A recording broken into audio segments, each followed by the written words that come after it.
Cette Note 32.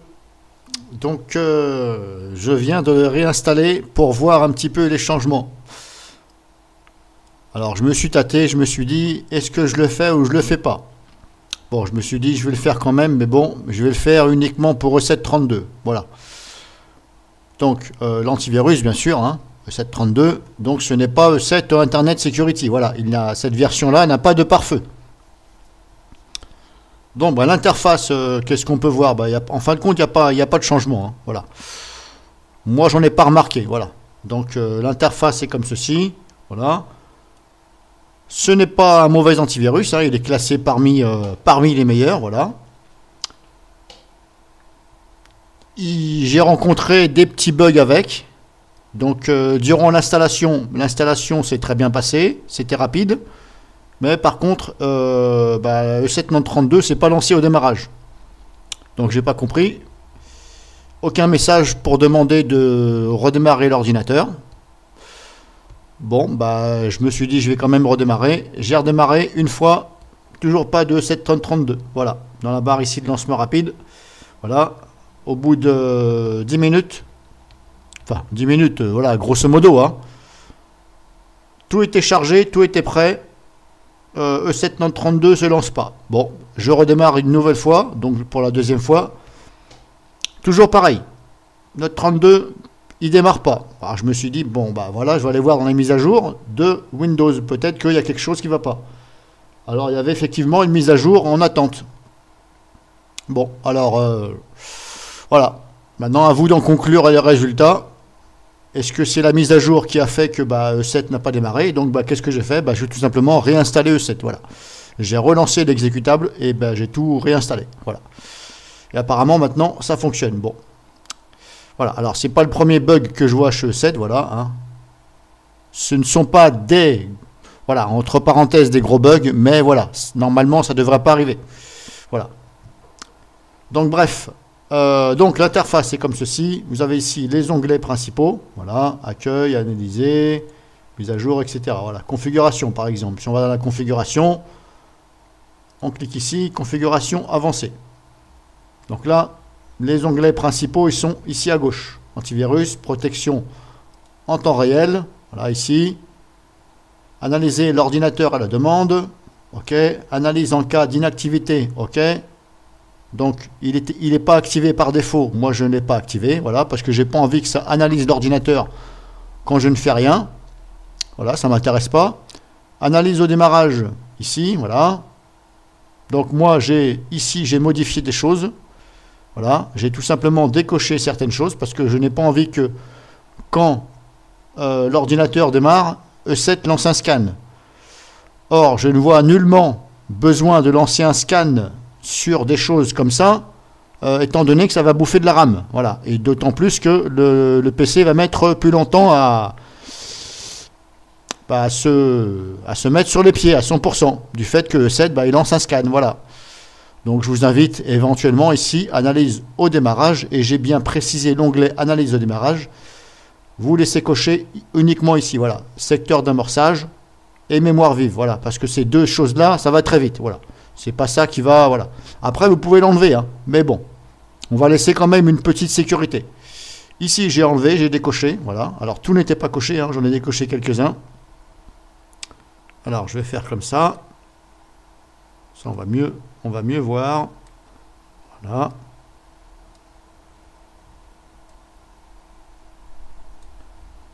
Ici, hop, heuristique, j'ai laissé. Ici aussi, voilà. Voilà, bien sûr, ça dépend de ce que vous avez coché là, bien sûr. Voilà, en fin de compte, j'ai laissé le minimum. Voilà. Ici, je n'ai pas touché, j'ai laissé par défaut activer l'optimisation intelligente, OK. Voilà. Ensuite, analyse en cas d'inactivité, là, je viens de vous dire, hein, voilà. Ici, c'était comme ça, je n'ai rien touché. Là non plus, j'ai laissé cocher. Voilà. Puisque de toute façon ici c'est pas activé, donc voilà.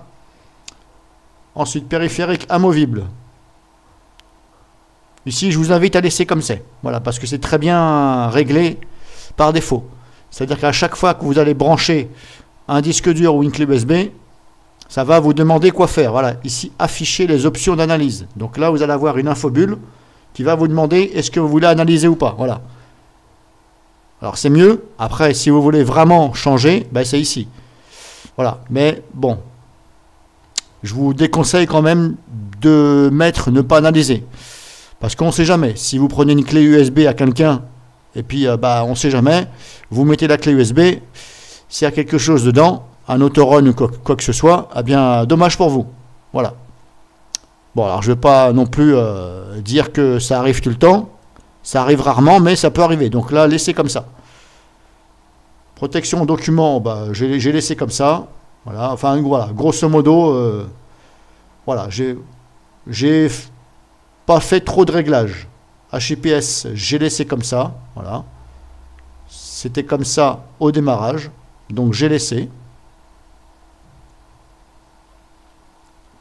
Alors vous avez ici activé la protection anti-rançon logiciel, ok. Alors je ne vois pas pourquoi, encore une fois, on pourrait désactiver cette option. Je ne vois nullement l'intérêt de désactiver. Donc je pense que là, il aurait fallu ne pas pouvoir toucher, parce que les rançons logiciels, bah voilà. C'est un virus, donc pourquoi dire je vais, voilà, permettre de dire non. Je suis désolé, non. Pour moi, c'est pas normal. On devrait même pas avoir cette chose-là. Ça devrait être activé en permanence. Voilà. On devrait même pas pouvoir toucher ici. Voilà. Ça, c'est mon avis personnel. Ensuite, qu'est-ce qu'on a? Bah, mise à jour. Hein, voilà. Bon, il n'y a pas beaucoup de changements. Hein. Alors, je referai une vidéo, bien sûr, pour vous faire voir un petit peu tout ça. Voilà. Donc, je ne vais pas m'éterniser dessus. Parce que de toute façon, il n'y a pas trop de changements. Voilà.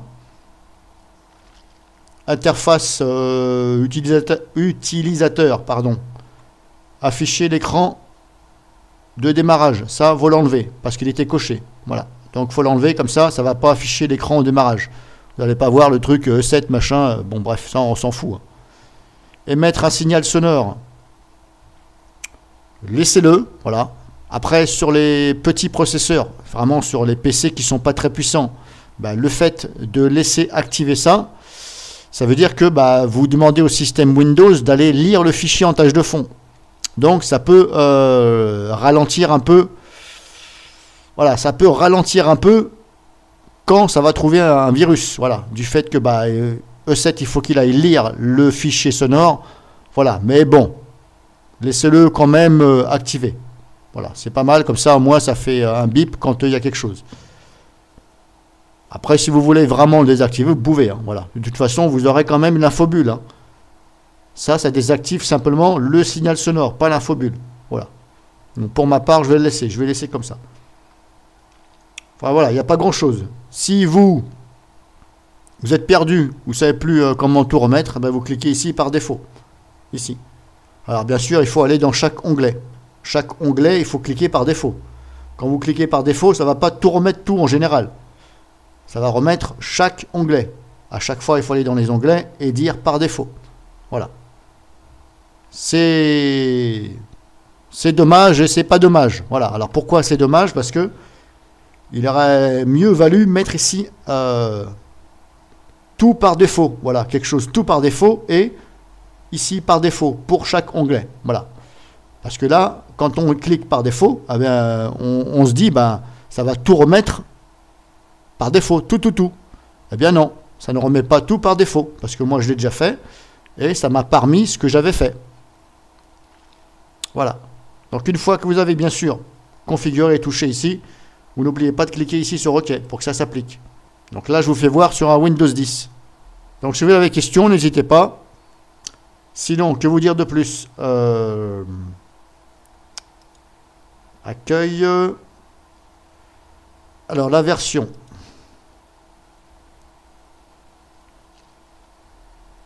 Ici, 11.0.159, voilà.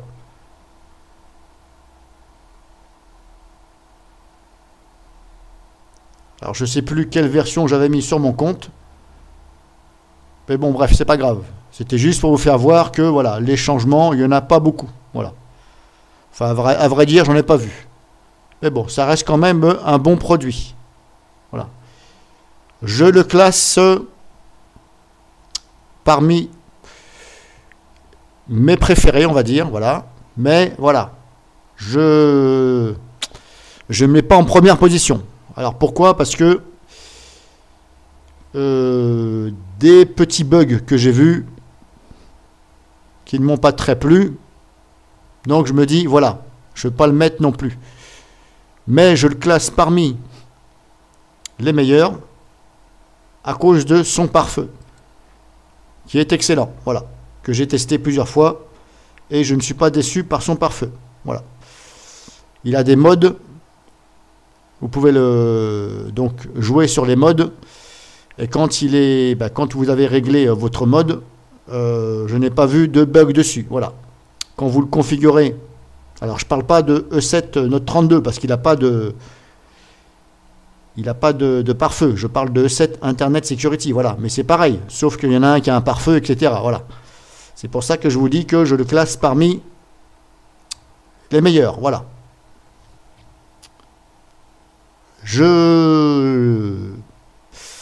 Est-ce que je le mets devant Kaspersky? Je dirais un oui et un non. Le oui parce que le pare-feu de E7 Internet Security, il y a des modes, et celui de Kaspersky, il n'y a pas de mode. Voilà, vous êtes obligé de configurer manuellement et d'ajouter manuellement. Voilà. Alors je trouve que franchement, pour un antivirus payant, en plus c'est Kaspersky, donc l'image, je pense que Kaspersky devrait plutôt se réveiller. Voilà, mais fortement, parce que vous voyez, même moi, on me demande de choisir entre une licence E7 et Kaspersky. Si moi, comme j'aime bien avoir des logiciels antivirus avec le pare-feu, là, je vais dire E7. Je ne vais même pas dire Kaspersky. Voilà, parce que quand vous avez trop de programmes, Kaspersky, il est trop long à configurer. Il faut les ajouter manuellement. Certes, vous pouvez en ajouter plusieurs fichiers d'un coup, mais voilà, ça prend du temps. Tandis que E7, avec son mode, là, vous êtes tranquille. Voilà. Donc, je vous rappelle, cette vidéo, c'est pour voilà, vous montrer un petit peu E7 Note 32. Voilà.